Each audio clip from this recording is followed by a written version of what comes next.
ओम नमो भगवते वासुदेवाय। ध्यान श्लोकम्। ओम नमो भगवते वासुदेवाय।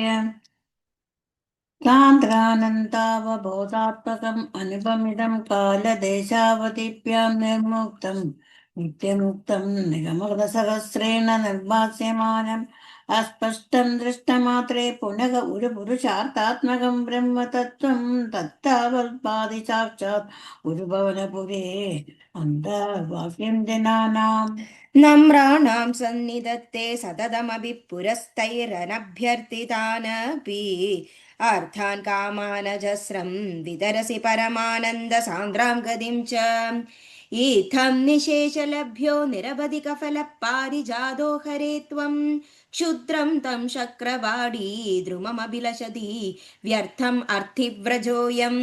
सूर्यस्पर्धि किरीटमूर्धतिलक प्रोद्भासि फालान्तरं कारुण्याकुटनेत्रमाद्रगसितो संसुनासापुटं गण्डो जन्मकरापकुण्डलयुगं कण्ठोच्चलत्कौस्तुभं तद्रूपं वनमाल्यकारपटल श्रीवत्सदि प्रम्भजे। केयूराङ्गदकङ्कणोत्तममहारत्नाङ्गुलीयाङ्गीद श्रीमद्बाहुचतुष्कसङ्गदगदा चङ्गारिपङ्गेरुहाम् काञ्चित् काञ्चन काञ्चिलाञ्चिदलसत्पीताम्बरालम्बिनीम् आलम्बे विमलाम्बुजद्युतिपदाम् मूर्तित्तवार्तिच्छिदम्। पठन्तो नामानि प्रमदपरसिन्धौ निपतिताः स्मरन्तो रूपं ते वरद कथयन्तो गुणगदाः चरन्तो ये भक्ता त्वयि करो रमन्ते परममुन् अहं धन्यान् मन्ये समधिगत सर्वाभिलषितान्।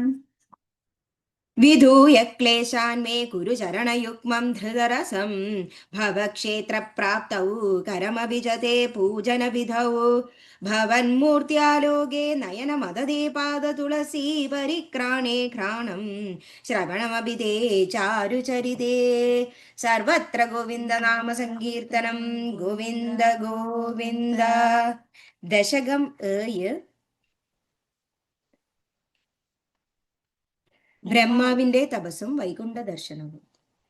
एवं देव चतुर्दशात्मक जगद्रूपेण जातः पुनः तस्योर्ध्वं खलु सत्यलोकनिलये जातोऽसि दादा स्वयं यं शंसन्ति हिरण्यगर्भमखिल त्रैलोक्य जीवात्मकम् योगोऽस्मीतरजो विकार विकसन्नानासृचारसः सोऽयं विश्वविसर्गदत्तहृदयः सम्पश्यमानः स्वयं बोधं खल्वनवाप्य विश्वविषयं चिन्ताकुलस्तस्तिवान् तावत् त्वं जगदां पदे तपतपेत्येवं हि वैहायसीं वाणीमेनमिश्रिश्रव श्रुतिसुगां पूर्वं तपप्रेरणाम्। कोऽसौ मामवदत् पुमानिधि जला पूर्णे जगन्मण्डले दिक्षुद्विच्य किमप्यनिश्चितवदां वाक्यार्थम् उत्पश्यतां दिव्यं वर्षसहस्रमाततपसा तेन त्वमाराधितः तस्मै दर्शितवानसि स्वनिलयं वैकुण्ठमेकाद्भुतम्।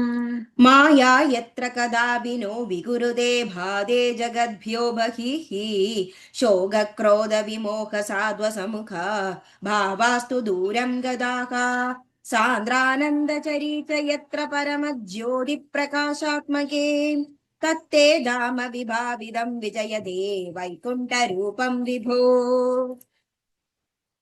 यस्मिन्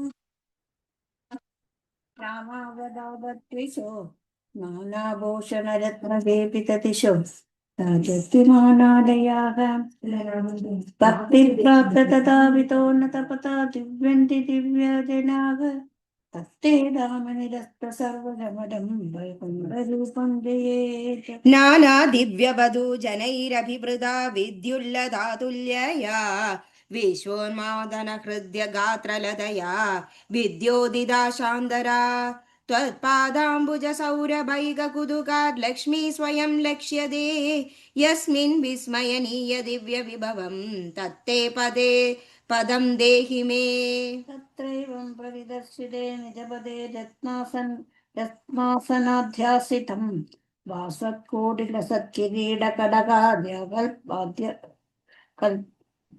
ലാസത്കിരീടകടകാദ്യ കൽപ്പതി പ്രാകൃതിം ശ്രീവത്സാങ്കിതം ആതകൗസ്തുഭമണിച്ഛായാരുണം കാരണം വിശ്വേശാം തവ രൂപമൈച്ഛത വിധിം തത്തേ വിഭോ പാതു മേ.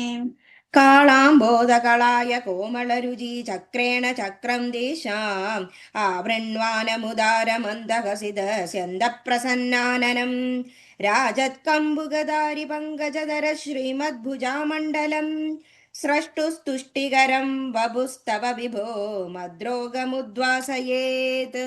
ദൃഷ്ട്വാ സംവൃത സംഭ്രമ കമലബഹുത്വത്പാദപാദോരുഹേ അഷ്ടാവേശവശം വദോ നിപതിത പ്രീത്യാ കൃതാർത്ഥി ഭവൻ ജ്ഞാനാചേവ മനീചിതം മമ വിഭോ ജ്ഞാനം തഥാ പാദയ ദ്വൈത്വാദൈതഭവത്സ്വരൂപ പര മിഥ്യാചസ്തതം ത്വം ഭജേ.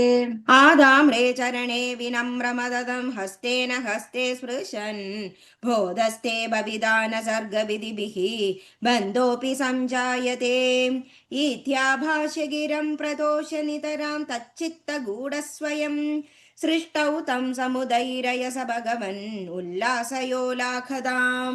സർവത്ര ഗോവിന്ദ നാമ സങ്കീർത്തനം ഗോവിന്ദ ഗോവിന്ദ.